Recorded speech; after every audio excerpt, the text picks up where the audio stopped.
Hello বন্ধুরা, সকলে কেমন আছো, কি করছো? আশা করি ভালো আছো, আমিও ভালো আছি। তো চলে এসেছি রান্না নিয়ে। কালকে অবশ্য আমি রান্নার ভিডিও দিতে পারি না, সব দিন তো হয়ে ওঠে না, তাই রান্নার ভিডিও দিতে পারিনি। আর আজকে দেখো মাংস, এখানে চিকেনটা রান্না করব। তো কটা পেঁয়াজ আমি দিয়ে দিয়েছিলাম, তো দেখলাম যে পেঁয়াজটা তো ভিডিওর মধ্যে ধরা হয়নি, কটা পেঁয়াজ দিয়ে দিয়েছিলাম। তো এর মধ্যে আমি এখন সব কিছু দিয়ে দেব। যেটা হচ্ছে পেঁয়াজটা তো এখন দিয়ে দেব, পেঁয়াজটা দেব, সব কিছু আমি একদম দিয়ে নিয়ে আজকে আমি রান্নাটা এইভাবে করব। নুনটা দিয়ে দিয়েছিলাম, আর পেঁয়াজটা দিতে গিয়ে মনে পড়লো যে আরে বাবা, এটা তো সবার সঙ্গে শেয়ার করতে হবে, ভিডিওটা করব। তো সেই জন্য আবার চলে এসেছি। তো এই দেখো এখানে আদা রসুন পেস্ট আছে, আদা রসুন পেস্ট এটাও দিয়ে দিলাম।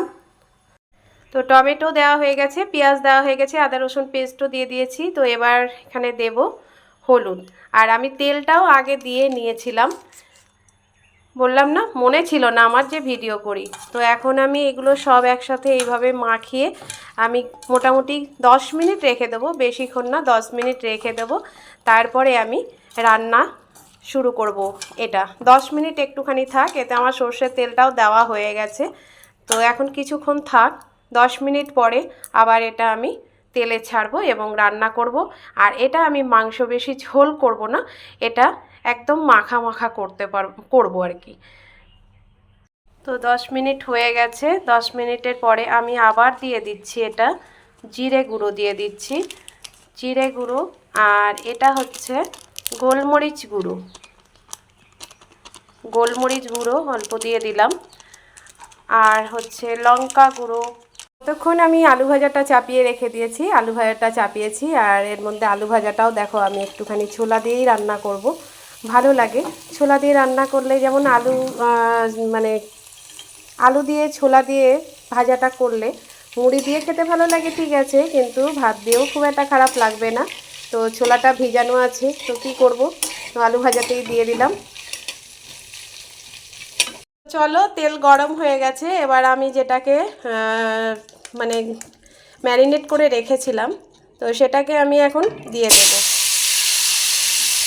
আর ভিডিও করতে গিয়ে আমার তেল তো ছিটকাবেই, কারণ এক হাতে যেহেতু আমি ফোনটা ধরে থাকি, ভিডিও করি, তো প্রতিদিন আমি ছ্যাঁকা খেতেই থাকি, প্রতিদিন ছ্যাঁকা খেতে থাকি, যখনই আমি ভিডিও করি তখনই ছ্যাঁকা খেতে থাকি।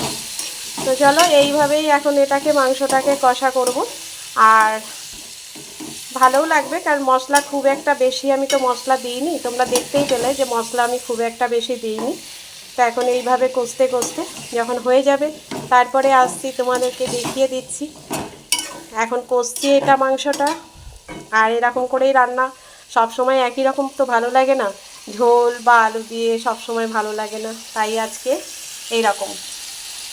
আমার চিকেনটা রান্না হয়ে গেল নাকি, আমি তখন কষে একেবারে ঢাকা দিয়ে রেখে দিয়েছিলাম।